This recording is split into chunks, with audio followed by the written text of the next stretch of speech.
Today is June the 25th, 2021. We are visiting Don Bell. It's Alan and Linda Miller and myself, Carole Wilhelm from the Powell-Liberty Historical Society. Don is almost 90 years old, and he has a memory that we all wish we could have. So we're going to learn about the 1930s and 40s in Powell. And Don, why don't you begin with when you moved to Powell and where you moved? Well, when I was 5 years old, hadn't turned 6 yet, we moved along 315, and no one called it 315. They called it the River Road, Old Tangy River Road. And we lived about, I don't know, a half mile north of 750 Powell Road. And our driveway is now the road that goes up to the retreat. But that was our driveway to the farm. It was well known for being flooded because there was no Delaware Dam, but it was also known, and Thanksgiving 1937, there was a nice big wreck in front of the house. It was raining and freezing, and two cars ran into each other, and one person was killed. Several people were injured, mainly because the culvert was too narrow for two cars. The next year they widened it. So, and I'm pretty sure it's just the same as it was redone in 1938. Mm-hmm. I don't think it's been fixed since then. So 37 was the year that you moved there. 37, Thanksgiving was a big wreck. Mm-hmm. And we lived on that farm until 1940, probably spring of 1940. It was an interesting farm. It had a cave on it and a waterfalls. I don't know whether that's still there or not. But if you took the retreat road up there, it would be down on your left. I don't know whether they still have a run there or not, but there was always a lot of water around there, springs all over the area. And that particular farm had the barn was newer than the house. I think that place had been a dairy farm. The barn was really nice. And there was a separate building that had equipment in it to produce electricity.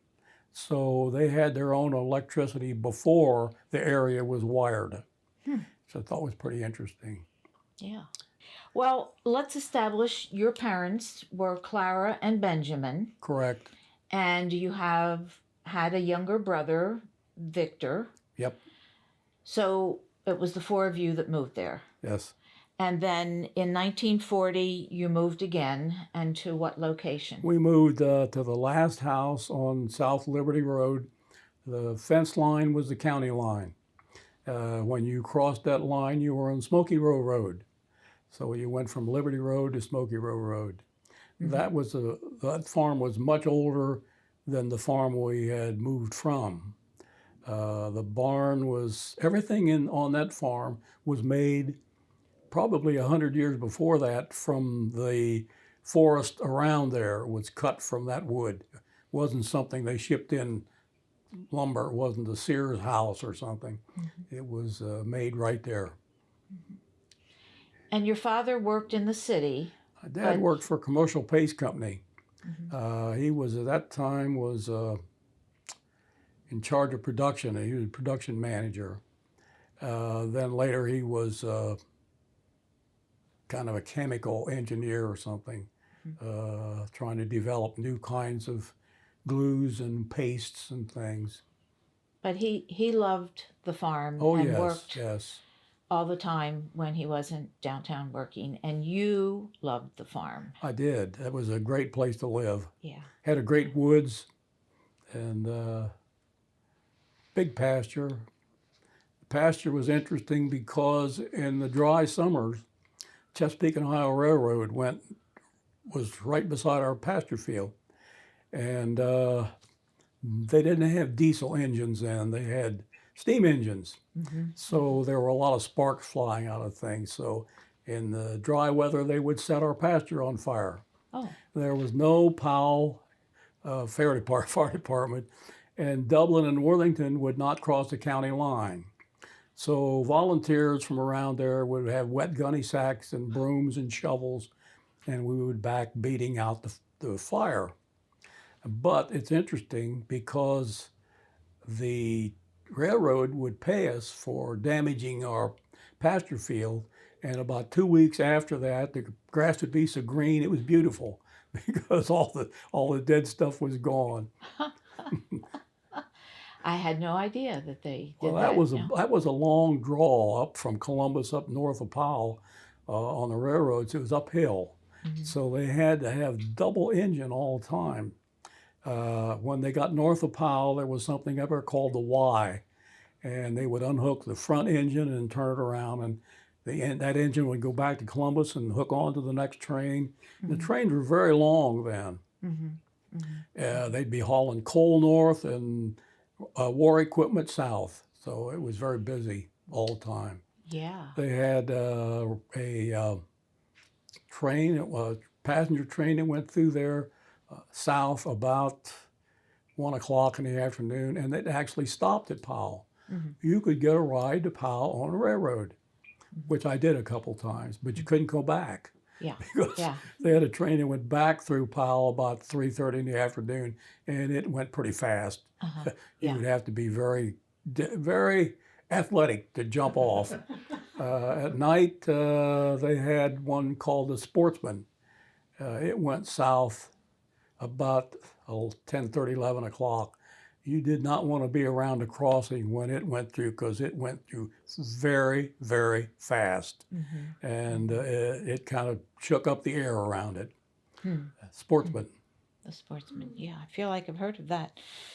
So your mother and father and you and your brother moved into Powell because your dad did not want to buy the farm from Correct. Eugenia Moses, right? And your dad was very ill, so you bought a store in Powell. Yeah, that was something I never cared much for that idea. Right. But it was called Bell's Grocery and Confectionery? Yeah, it's called Bell Grocery. It had two sections. The back section was ice cream parlor, Oh, and you went in from the Powell Road side, whereas on the grocery store side in the front, you went in from Liberty Road side. The back had, you could get sundaes and sodas and all that kind of stuff, and hot dogs and hamburgers and things. But after Dad died, Mom couldn't handle both sections, and so the back section was closed for a while, and then it was turned into pool parlor, which I joined to once in a while. I enjoyed playing pool. Wasn't very good, but I did play it anyway. In fact, I got taken out of there one time by the town constable and highway patrolman. Came and escorted me out. was that because you were too young or No, you were? well, I wasn't really supposed to be in there, but youth didn't have anything to do with it. They said I broke a street light, which I didn't. I did see it broken. I watched while guys were throwing rocks at the street. This is after we got street lights, because that was when we got to be incorporated instead of unincorporated. That was in 1948. Yes. And the guy was sitting on the corner in front of the store watching guys throw rocks at street light. Well, they broke it. Well, they came and got me because for some reason or other, they seemed to blame me for everything in Powell, no matter what it was. And they took me to the mayor's office, which at that time was on the corner in the brick building, Yes. on the corner, northwest corner of Right. Powell Road and Liberty Road. And I tried to explain to them I did not break. Well, they wouldn't believe that. Well, it was interesting. The person that broke it came and told them he broke it, and they wouldn't believe him. That person is still alive and still lives in Powell. Okay. I will And not he tell will you. be I will nameless. not tell you his name. He may come and volunteer information. Oh, well, that would be really fun. But An addendum. Something for the next, excuse me, something for the next newsletter. Yeah. Who broke the street light in Powell? Yeah, yeah. So I guess I have some notes that Harold Conklin, who's a name known to some people, had the store for about a year. Yeah, he wasn't there too And long. he had bought it for some people named Weaver, Correct. who, husband and wife, I think they Yes. had operated it for some period of time. And They lived down, well, I think it's where the library is. And is that down by the railroad track? Yes, it is. That was their farm, Uh-huh. Weaver Farm. Okay. That's where they lived. Okay.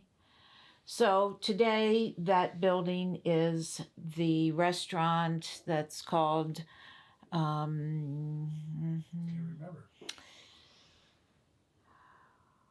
well, there's a restaurant there today. I've never been. I should go in there sometime. Yeah. It's So interesting that when Mom had the store, that was the only place you could buy food to eat there in Powell. And her specialty was chili. okay. And guys would come there that were working on the railroad or something around there on the roads or something. They would come in there and buy a bowl of chili and a bologna sandwich. That was their favorite meal. Mm-hmm. And tell me about the ice cream parlor. Did you work there? Because yes. I had to had sample never known everything. I didn't want to sell something that I didn't think was really top rate. So that was probably fun. It wasn't too bad. Yeah.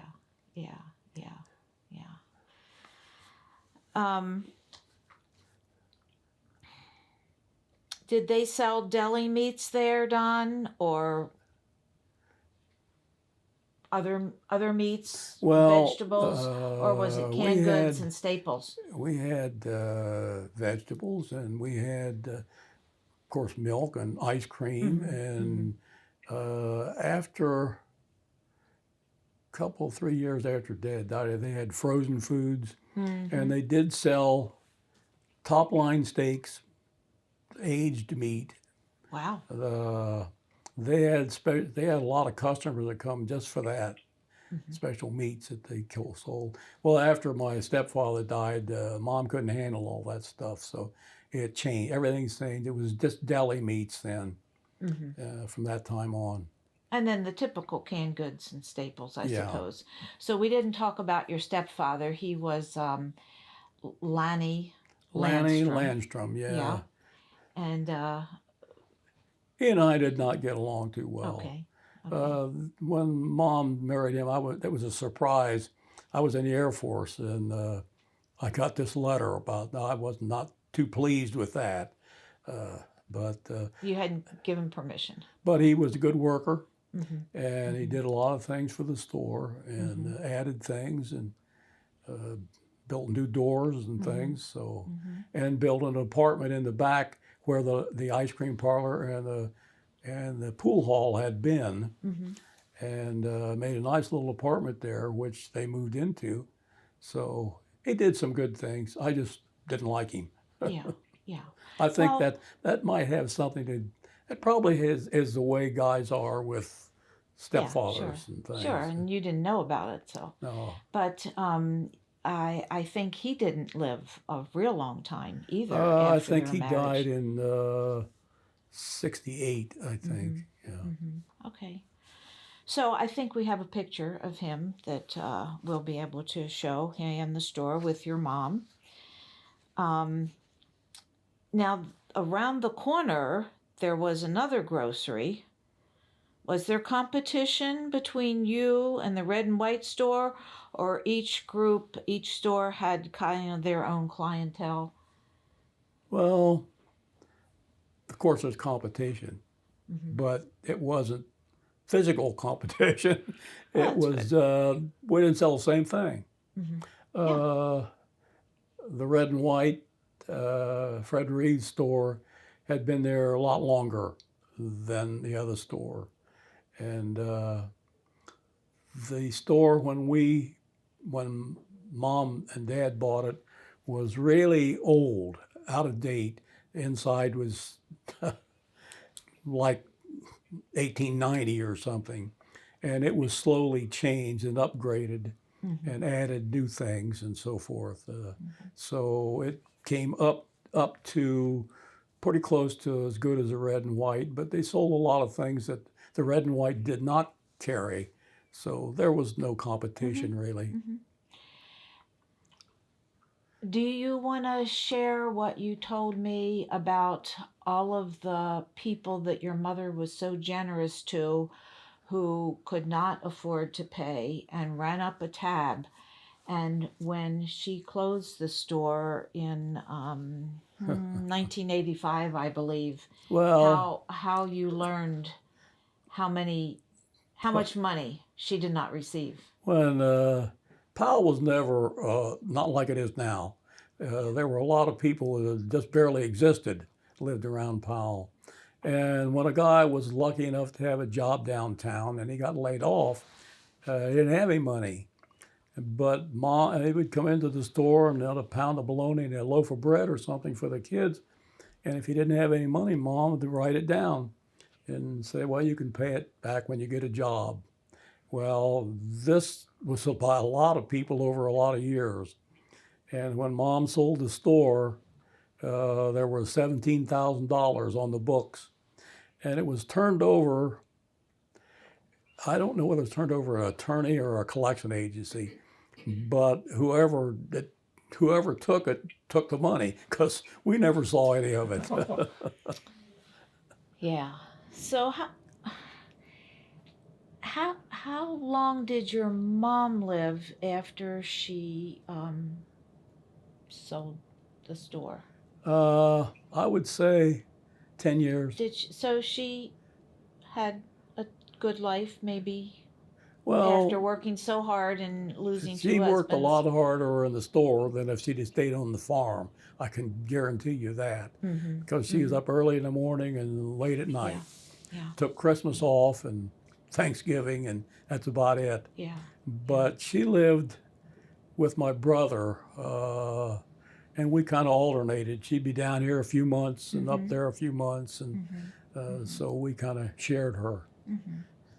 Yeah. Well, how about we talk about the school? Some people called it the Monument on the Hill. Did they still call it that when you were going to school there, Don? 12 grades, all in one school Yeah. building? First grade through 12th grade. Yeah. I didn't think much about it at that time until I got a job in a big school. Yeah. Okay. Well, let's talk about some of the teachers that you really admired. Well, that would be limited.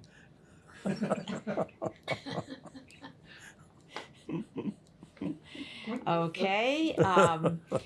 No. Oh, I know there are teachers that you really cared about, and there weren't many teachers because there were so few students. You had one teacher for 2 grades. Mm-hmm. So I had Miss Duffy for first and second grade. And Miss Duffy is hard of hearing. You had to practically yell at her for her to understand you. But I don't remember much, but I do remember one time I had pink eye and I couldn't go to school, but they were giving some kind of tests at school. And I remember Dad taking me to Miss Duffy's house so I could take the test and she could take it back to school the next day. I do remember that. Oh, I had Mrs. Chris and I did not get along. She, girls were her pets. Didn't like boys very well, and especially me. I did not get to sit with the class, but I had my own seat over at a table because I wouldn't shut up. You know that now. Anyway, there was a little aquarium in front of me with fish, so I played with the fish and ignored what was going on. Sure. How about Mr. Grace? Even though he was tough and everybody thought he was mean, he was a good guy. I remember when I went to college, I was still remembering things that I learned in his class to help me through college. He made sure you learned something. And when you were at school, I know you were involved in band, in chorus. basketball. Were there other sports? Yeah, I played baseball. We had a very good baseball team. Our basketball team we had a perfect record when I was a senior. Did not win a game. Baseball was different. We played baseball twice a year. Most of all the schools in Delaware County were township schools, small schools, so they couldn't play football. Did not have enough people to play football, so we played baseball in the fall and the spring both, so you could win a county championship twice. There was a lot of interesting baseball diamonds in Delaware County because they seemed to stick them any place. Powell had a pretty good one. Behind the school, right? Yes. Bell Point, I asked people about Bell Point, they never heard of Bell Point. Well, there was a school at Bell Point, and the first game I played in was at Bell Point, and the first time at bat I had a line drive over the fence for a single. Now that sounds pretty stupid, that I'm a very slow runner, which is the opposite. But the fence was right behind the third baseman and ran off at an angle, so the left fielder was on the other side of the fence. The center fielder was on, and the right fielder was on inside the fence. But in Orange, their baseball diamond was slanted a little bit, and so we had interesting ball diamonds around the county. They just seemed to stick them wherever they could find an empty space. So, do you remember how many different were they townships or they were just areas? Like, I don't think. Well, see, like Powell, Liberty Township with two sections, A and B. Hyatt's was in Liberty Township. So it was interesting that if you lived close to, say, north of Powell, you could go to Hyatt's or Powell, either one, because it's the same township. I don't know about other places. There were other townships I never heard of, like over around Harlem and Brown. Brown, right. So how did you get there to those games? Oh, school bus. Okay. The school bus would haul the players. Not always in baseball, because you played baseball after school. Well, the buses were taking kids home then, so we usually piled in some parents' cars that would haul us to the game. Basketball was different. They would haul the players and the cheerleaders and scorekeepers in a bus, but they couldn't do that with baseball. Yeah. So there were parents that had cars Yes. that could transport you. Okay. I know that you played the trumpet. I enjoyed your story about the commencement solo that you were to play, that you weren't prepared to play for. And why was that? Well, I was supposed to play a solo Arcturus, which I memorized supposedly. And about a couple weeks before commencement, when I was supposed to play my solo, and Ruth Ann Hoover, who was also in my class, was a piano accompanist, very good piano player, very brilliant girl. My trumpet decided it did not want to help me, and the spit valve came loose. If the spit valve the spring had broken, I could have fixed it with a rubber band, but the whole thing came loose, and you can't play it. Well, at that time, I had no way to get to Columbus to get it fixed, and if I did, I had no money to get it fixed, so I just didn't practice. And on commencement night, Mr. Reese came and asked me if we were all ready to go. I said no. He said, why? I said, because I don't have a trumpet. Well, I thought he was going to faint. Now, who's Mr. Reese? He was our band leader and our chorus leader. And he was a student teacher from Otterbein. Okay. Well, fortunately for me, he had his trumpet in his car. So he brought it in, and I played, but I had to read sheet music because didn't have it memorized. Uh-huh. That was embarrassing, and I didn't play it as well as I should have. I do remember that. I still have the sheet music upstairs, by the way. Oh, you're quite the saver. What about the trumpet? Do you still have the trumpet? Pardon? Do you still have the trumpet? No, my niece, when she was 10 years old, wanted to play the trumpet. So I gave it to her. I said, now, if you decide that you do not want to play it or you quit, then I would like to have it back. Never got it back. I don't know what happened to it. I don't know what I would do with it anyway. Well, I have one lung. I tried playing a trumpet with one lung. okay. I was asked a couple years ago by a big band if I wanted to play with them, big band music, and I had to explain, no, I can't do that anymore. Tell us about the school trips that we've heard about. They were educational trips taken, I suppose, in the spring. Yes. Big trips. And was it typical because there weren't a whole lot of students in the graduating class that once you were in high school, you could go on these trips for 4 years? Yes. And they made sure they were different locations. Yes. Every year. So, My freshman year, I had never been out of Ohio, I don't think, before that. And I remember I had to come up with $25 to take with me on a 2-week trip. That's pretty good. Staying in hotels and okay, what year visiting. would that have been? Like 44? That was 46. 46. Okay. We went through Ohio to Pennsylvania, and we stayed overnight at Harrisburg, which is the capital of Pennsylvania. Then we went on to New York City, and we were there, I think, at least 3 days, maybe more. Then we headed north to New England, and we stayed in Boston at the Essex Hotel. I remember that. And then we started back through upstate New York, where something exciting happened. We pulled into, I'm not positive which city yet. I'd have to go back and look at it. But when we pulled in at night, they never heard of us. The reservation was not there. It was either lost or the hotel had been changed or something. Mm-hmm.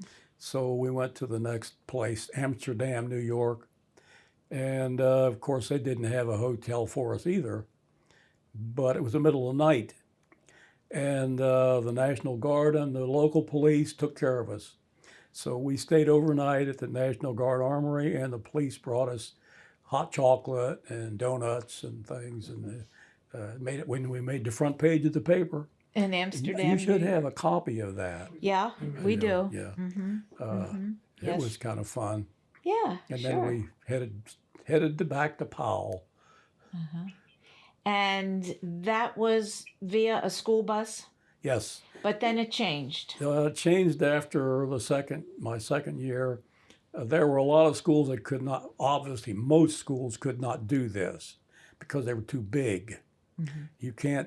You'd have to have a fleet of school buses to do this, or they would go on a train or something like that. It's very, very expensive when they tried to do it, because we used to even send students around to help other schools learn how to do this, how to make money to do this and all that. I thought that was interesting. A little country school helping these big schools. Anyway, they passed a rule you could not take a school bus out of the state except to cross the line to play basketball or baseball or football or something. So because of that, we had to go by Greyhound. Well, that cut our 2-week trip to 1 week. It's very expensive to take a Greyhound. Anyway, that's what happened. But my sophomore year, we went to Washington, D.C. and down south through the Carolinas and Georgia, and we were guests at Georgia Tech. We were the first first group ever to stay overnight at Oak Ridge. Really? What else did we do? And so, we got to sit with the faculty dining room at Georgia Tech.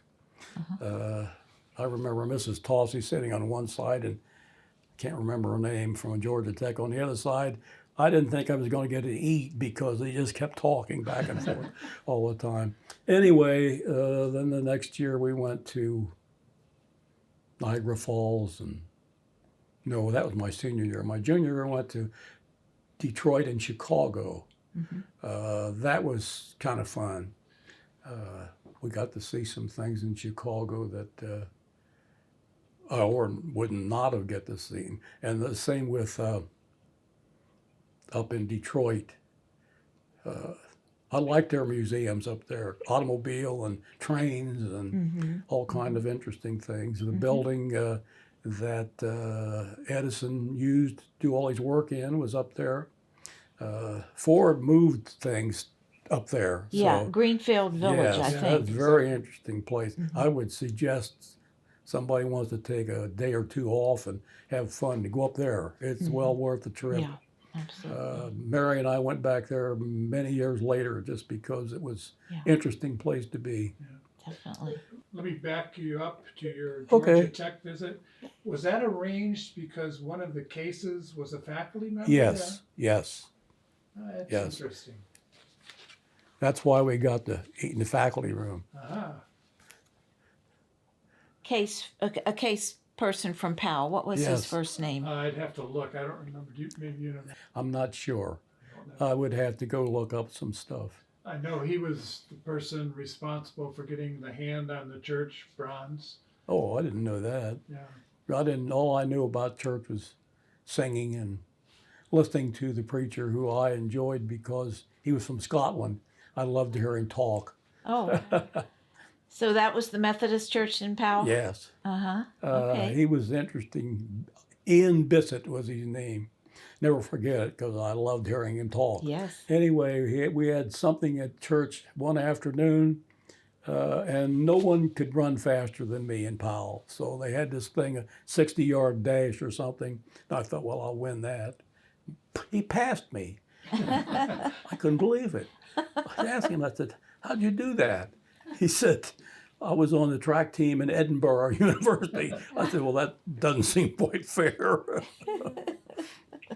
How about the yearbook? I have a copy of the yearbook. It's not very big. I That's think all you that's said that it was the only yearbook you knew about. Yeah. So actually, I was looking at the advertisements in the yearbook, and the Red and White store congratulates you for the first yearbook. So I thought that was really kind of interesting.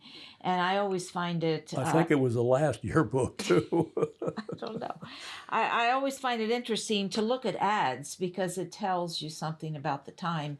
And in Powell, there were ads like from Worthington and Linworth because Powell didn't have a whole lot of stores. You want to talk about other stores or maybe gas stations that you recall? Well, one of my favorite people in Powell and business was Fred Slack. He's the guy that took care of everybody's farm equipment and fixed everything, and he built things. We guys couldn't afford to go downtown at a sporting goods store and buy a basket to put in their backyard so they could practice basketball. Go to Fred Slack and tell him this is what it looks like and this is how big it is. He'd make it. He was the best blacksmith around. But years before that, there were at least 2 blacksmiths in Powell. Yeah. And many, many, many years before that, there were a lot of blacksmiths in Powell. Powell was a lot bigger in like 1909 than it was in 1940, which I think is interesting. Yeah. But Fred was one of my favorite guys. He built stuff whenever we have our cutter bar needed sharpened down on the farm, take it up, fix it right now. and he built a wagon. Dad needed a new hay wagon. So he took a framework and wheels and stuff up there, and when we got out of there, we had a complete hay wagon. It was all done, but he fixed everything. I never could understand how he could do that because he had all this old-fashioned equipment in there. But, So where was his shop? well, I think it's an ice cream parlor now. I'm not sure. It started as an ice cream parlor. I'm not sure what's in it at the moment, but it's just north of the old mill, or just south of the old mill. The old mill was also run by Canfields, and it was empty during the 40s, but that's where if you lived on a farm and you wanted to buy farm bags of farm stuff for your hogs or your cattle or something, that's where you go. He carried tuxedo feeds, and a lot of the feeds came in bags that you could make clothes out of. Because I remember Mom making blouses for herself out of feed bags. So there were a lot more interesting things around there than people knew, I guess. Yeah. But you had to have a farm to get these. I mean, you didn't live in Powell and go buy 50 or 100-pound bags of feed, unless you had hiding animals in your backyard or something. You said you played basketball, right? Well, if you want to call it that, yes. Tell us about the gym in the old school. Well, the gym was, if you want to call it that. When I was a little kid, I thought it was big. But when I got into high school and we went to play other schools, I found out ours was like a midget or something. The ceiling was maybe 12 or 13 feet high, and you could not shoot long shots. You had to be pretty close to the basket, otherwise you'd hit the ceiling, which you lost the ball. It's like throwing it out of bounds. The walls were out of bounds, and if there was a big crowd there, usually from some other school, they would be like 2-3 deep along. Well, the more people there, the smaller the floor got. So you could go down the floor, you're running into people. The stage had seats on it, not very many, because the stage wasn't very big. But our gym was kind of riot. At that time, there were no showers, no dressing rooms. You had to dress the home team dressed in the first and second grade room, and the visitors dressed in the third and fourth grade room. And I think later in high school we did get indoor restroom. Before that, you went outside or gritted your teeth, one or the other. Anyway, they put inside, but you could, for the boys' restroom, you had to go outside to go inside. You couldn't go through the inside. Girls could go inside. Boys had to go outside and go inside. And I don't remember whether we ever had showers in there or not. But the other teams did not like coming to play at Powell. I don't blame them. It was more of something to laugh at than to enjoy. There were other places I saw were worse. My freshman year, we played over at New California. You know where New California is? Well, their gym was, I'm not sure it was an old barn or a church, but it was not originally a gym. It had wide boards on the floor, and they were even worse than us at keeping score. They did it with a chalkboard. We had fancy numbers that we hooked over things, made in the shop.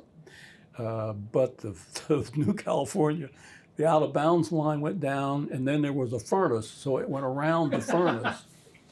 So if you were down in that corner and somebody threw a hip in you, you got shoved into a furnace.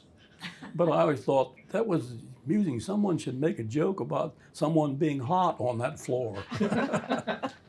Anyway, there were some strange things back in the 30s and 40s that suddenly disappeared when things got fancy and areas got money and new people moved in. They didn't like what it was, and we're going to change all this.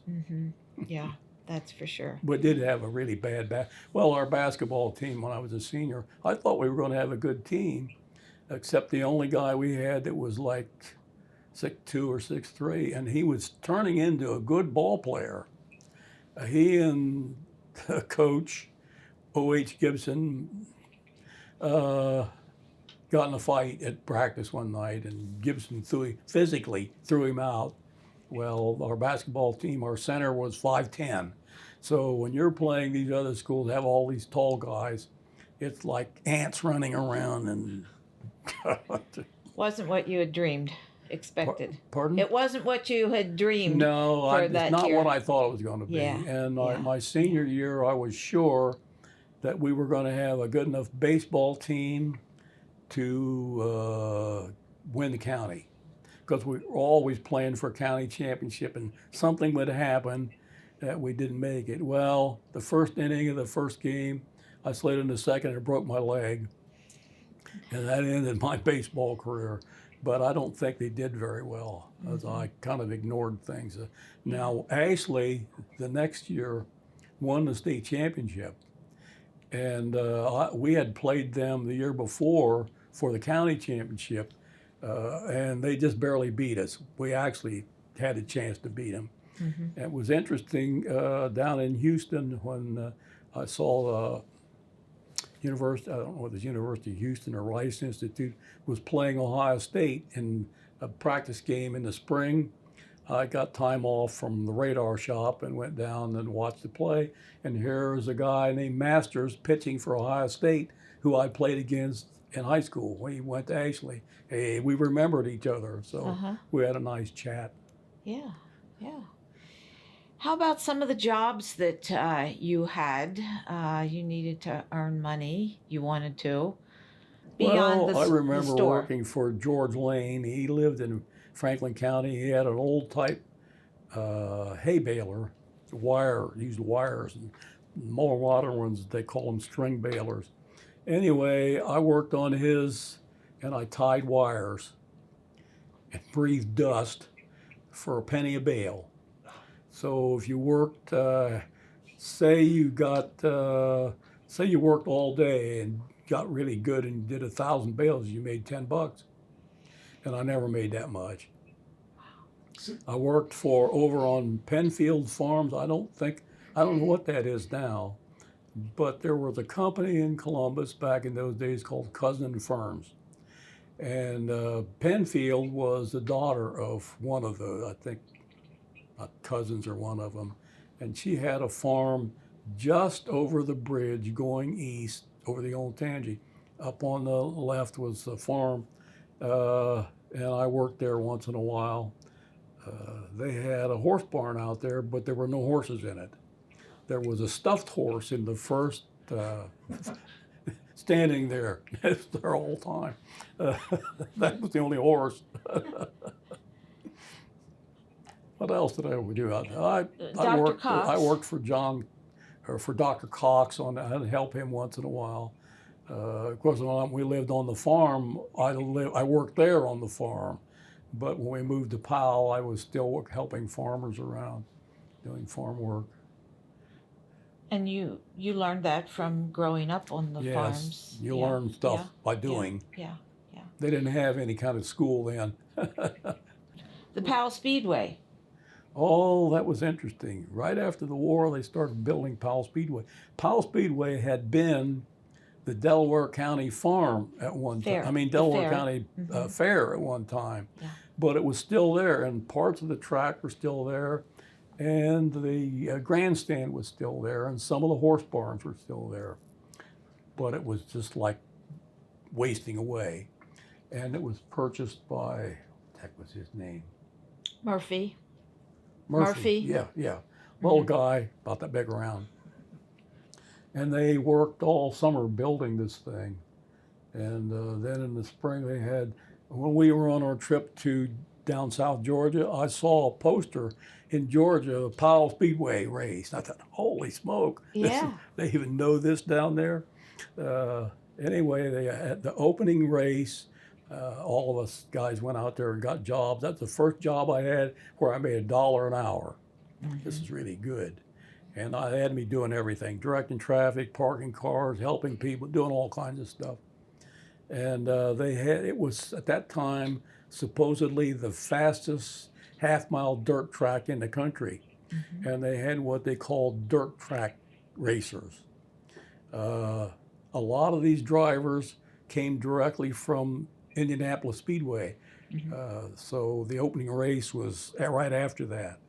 And they brought their fancy cars that they drove there with them. They were sitting on trailers there in the parking lot, so you could see the really good fancy cars. Well, the first race was a disaster.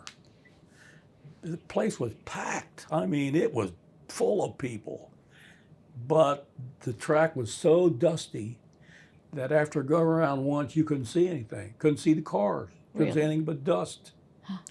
So the next week, they had the race, and half the people were there. And they didn't want to come back and see dust. So they had sprinklers going around, wetting everything. Well, they got it so it was so muddy you couldn't drive a car on it.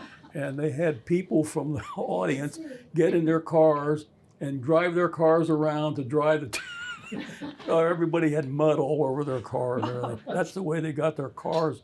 That's the way they got the track dried out. Oh no, that's a new one for me. But it lasted, I don't know, 3 or 4 years or something. Then it went to midget racers and jump car racers and all kinds of stuff. It never went back to the big time.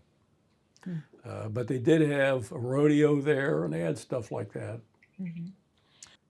How about the fire department? I know you've told me that you were on the very first run of the Liberty Township Volunteer Fire Department.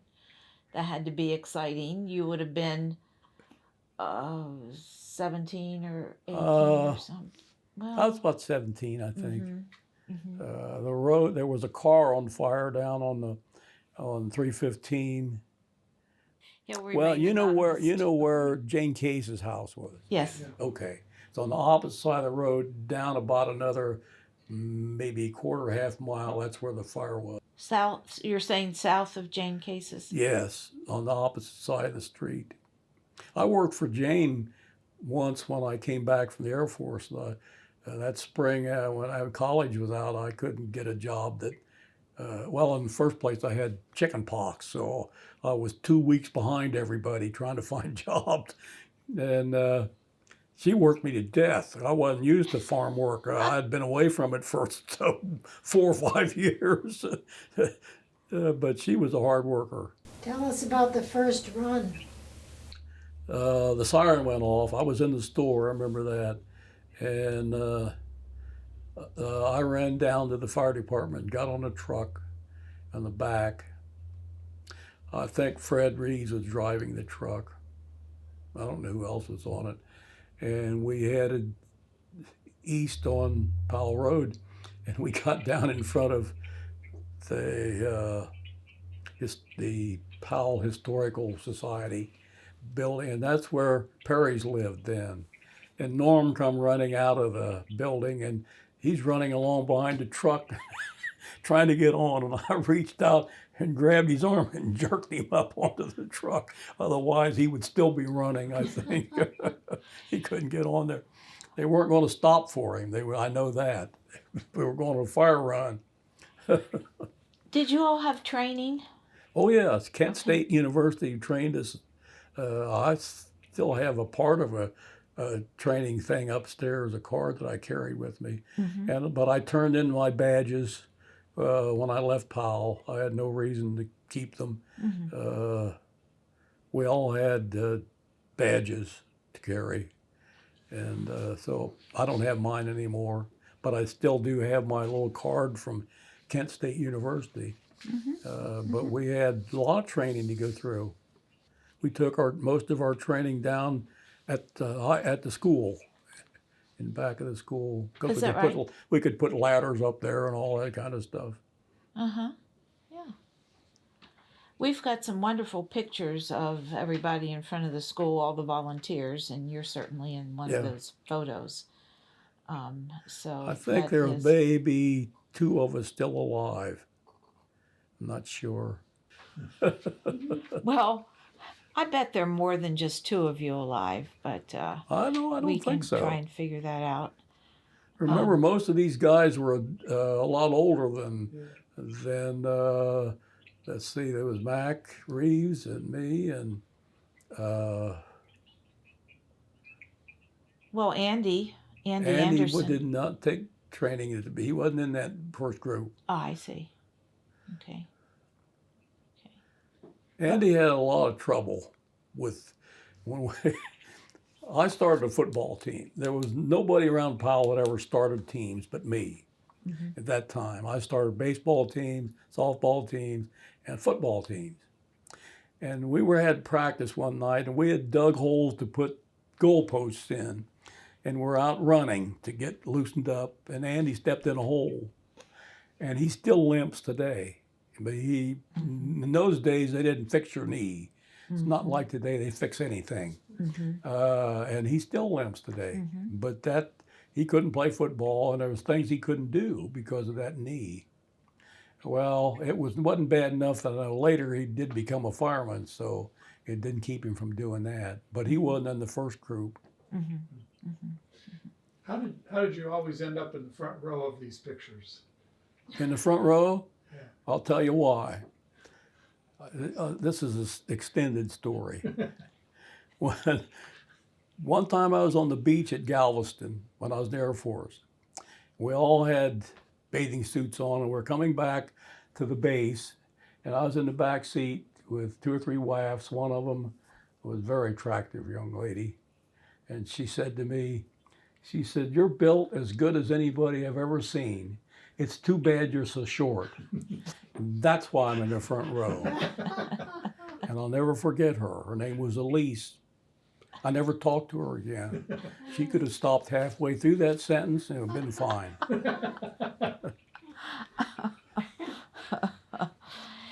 Dating when you were in high school. That's pretty funny right there. Yeah. Okay. I've heard you say a bicycle was not the way to get to No. Columbus to go on a date. So maybe you had friends that you were able to double date with, and where did you go? No, didn't work that way. Some reason my friends didn't want me along. I don't know why. Well, in the first place, asking a girl, they had to agree to go. I couldn't drag them to go. And none of them agreed.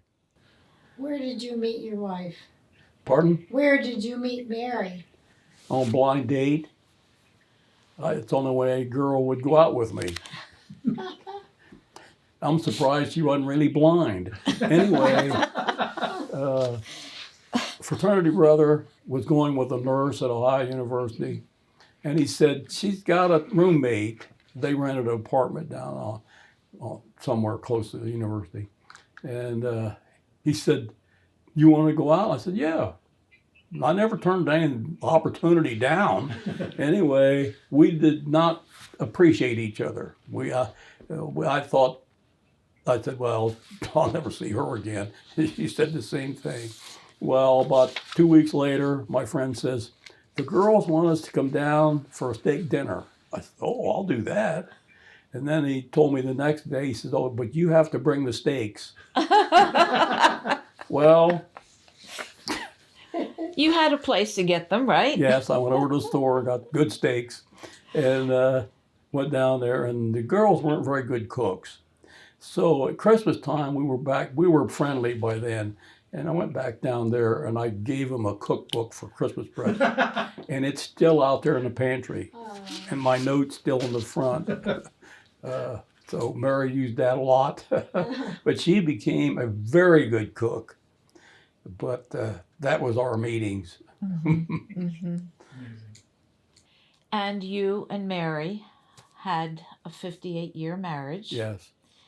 And we're getting a little bit away from Powell, but tell us, you went to the Air Force after high school, Uh, I'm assuming. about, well, let's see, graduated in May, and I was supposed to get sworn in December, but all the guys went home for Christmas on leave, and I didn't get sworn in until the first week of 1950. But during that time, that summer, after I graduated, I lied about my age and got a job at Ranco in Delaware.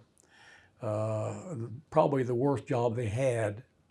You had to be Superman and stupid, and I seemed to fit that very well. So after a few weeks, that job like to kill me. I worked night shift, and I did get a ride. My friend Mel Arnott was working there then, and he was working the same shift, and he would come down and pick me up and take me to work and bring me home. Anyway, I stop and think if I'd had any brains, obviously I didn't. Ruth Ann Hoover was in my graduating class. Her father was president of Ranco, and I used to go to their house all the time to practice when I was playing the trumpet, and she would play the piano for me. So I knew them pretty well. All I had to do was ask him for a job, but I never did that. I think back about that now. Why didn't I do that? I could have had a good job instead of the lowest laborer job on them.